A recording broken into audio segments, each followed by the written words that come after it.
Ano ba, sabi ko, saan ako pupunta? Magsundalo ba ako? Ano, pastor? Hindi ko alam. Ganito na lang. Pray lang ako, tulog. As usual. Peaceful person. Bigla lang, theophany. Yan. Tutulog ako. Hindi tulog. Ganyan. Parang, full consciousness kayo. May nakita akong bird. Parang ibon. Bumaba sa akin, pumutok. Sumabog ang sarili ko. Pakiramdam ko, sumabog. Ang lakas. Fire. Ano yun? Sabi ko. May ibon. Tapos pumasok. Nakita ko bumaba dito ganyan. Wala.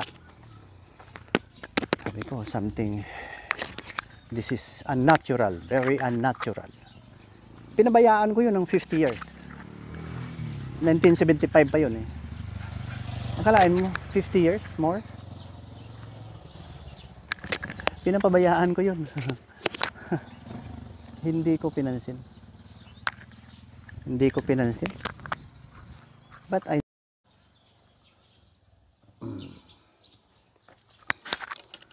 God has a message. Theophany. Kung ganun, nakatanggap ako ng theophany. So, I deny it until now. I don't even practice it. Lately lang, parang napuno ako yung mga observation ko.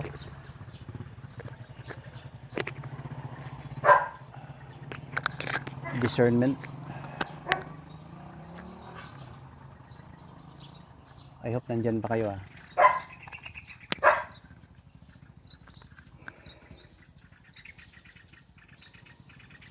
Nung natanggap ko yun, pinapabayaan ko. Yan, lugulo tong asong to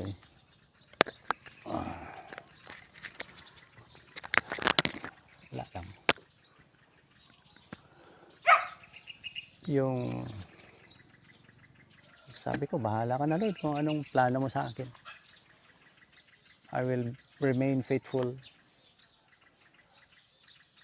Alam ko Holy Spirit yun, hindi demon. Hindi demon yun. Kasi ang nangyayari doon, pinatuloy ko yung human rights, Bill of Rights, always right. Hindi always demonic. Hindi jihad, hindi intolerant. Kundi patience. And very tolerant person. Salamat naman. Yan. This is my first time to reveal this.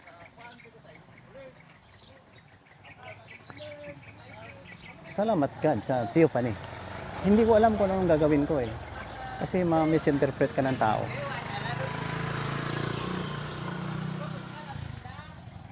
Most of them hindi maniwala. Tao lang tayo We will be judged accordingly. Kaya ito, salamat na mayroong video login wherein we can explain properly.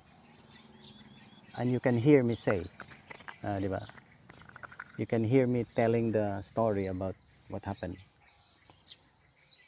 Ito, mahaba-haba na to Bahala na kayo kung i-share nyo ito or screen recording yung portion na to. Kasi we started from doon sa kabila, doon sa farm. Dito naman sa harap ng bahay ko. Regalo ng Panginoon sa akin na nagkabahay din.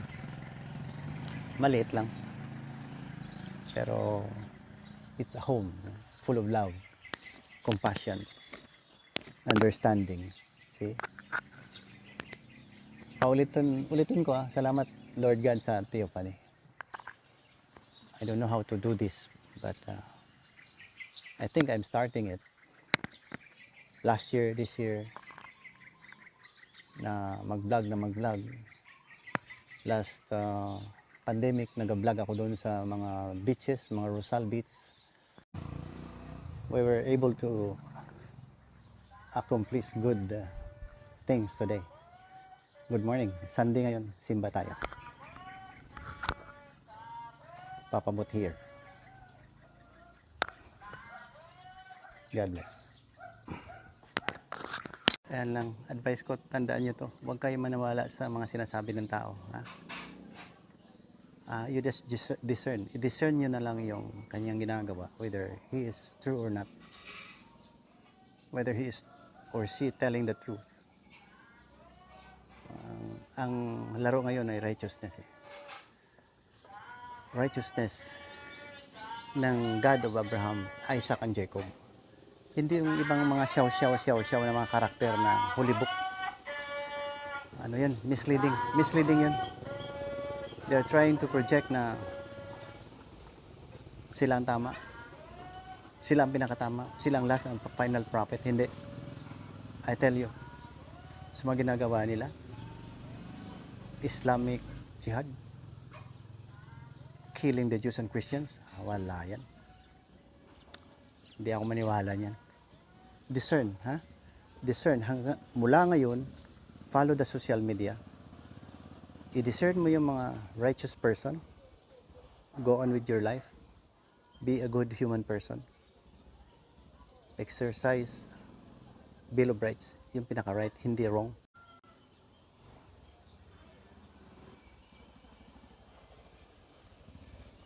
Freedom, ganyan, freedom. Walang subjugation o nag-aabuso sa mga babae, abuso ng power, terrorism, huwag yan. Ano pa?